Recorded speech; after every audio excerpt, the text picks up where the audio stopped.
Jadi kita berhadapan dengan orang yang punya pemahaman liberal. Itu memang agak susah ya. Ya. Antum bayangkan, coba ya saya ngomong sama, contoh ada orang liberal depan saya. Ya antum harus, ini kan Al-Quran. Oh Al-Quran itu kan tekstualnya nggak begitu kan, itu cuma bahasa Muhammad. Tapi hadisnya, oh itu juga kan sudah expired. Gimana kita mau nyampaikan? Gimana kita nyampaikan? Susah. Ya. Subhatnya bertumpuk-tumpuk. Itu Allah kisahkan tentang Nabi Nuh. Oh itu kisah dongeng, tidak benar. Repot. Gimana mau nyambung? Mana mau nyambung? Susah. Tapi namanya hidayah di tangan Allah Subhanahu Wa Taala. Saya tahu ada orang liberal dapat hidayah. Ya. Makanya kalau kita berhadapan dengan orang liberal, mending kita doain aja lah. Semoga kamu dapat hidayah. Ya. Nanti dia kalah debat, itu kan menurut kamu. Kamu jangan monopoli kebenaran. Ya sudah repot. Tapi alhamdulillah, kebanyakan orang bukan liberal asli. Cuma simpatisan dengan liberal. Nah, orang-orang yang simpatisan liberal itu mudah untuk kita dakwahi. Ya kita sebutkan dalil. Intinya kita harus belajar.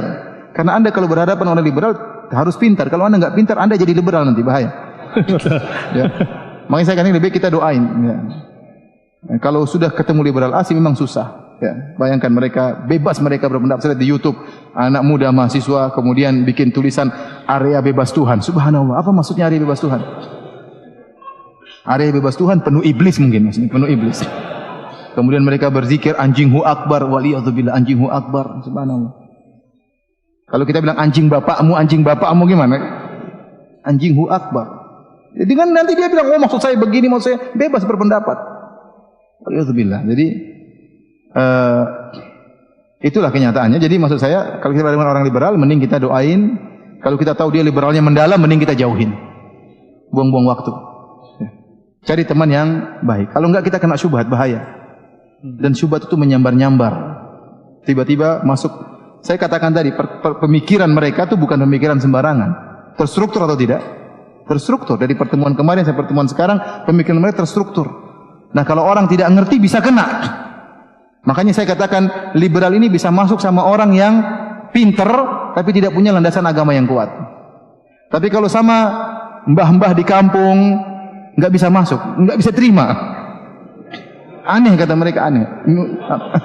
Fitrahnya menolak. Tapi anak muda yang disampaikan terus, oh iya benar ya, tidak punya landasan agama yang benar, akhirnya mudah terpukau dengan pola pembicaraan mereka. Ya. Karena syubhat mereka itu teratur. Ya teratur, terstruktur. Bismillahirrahmanirrahim.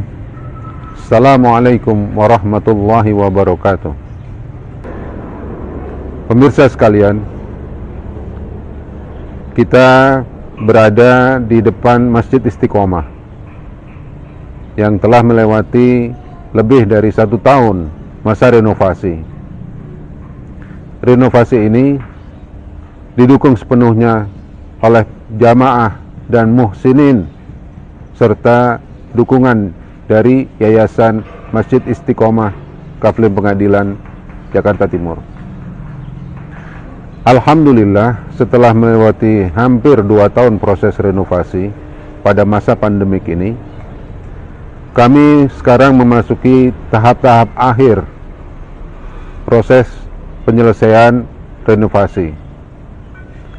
Finishing perapian halaman depan Masjid Istiqomah dan perapian plesteran halaman belakang. Demikian dari kami.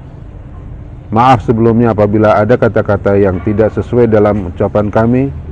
Billahi taufiq wal hidayah. Wassalamualaikum warahmatullahi wabarakatuh.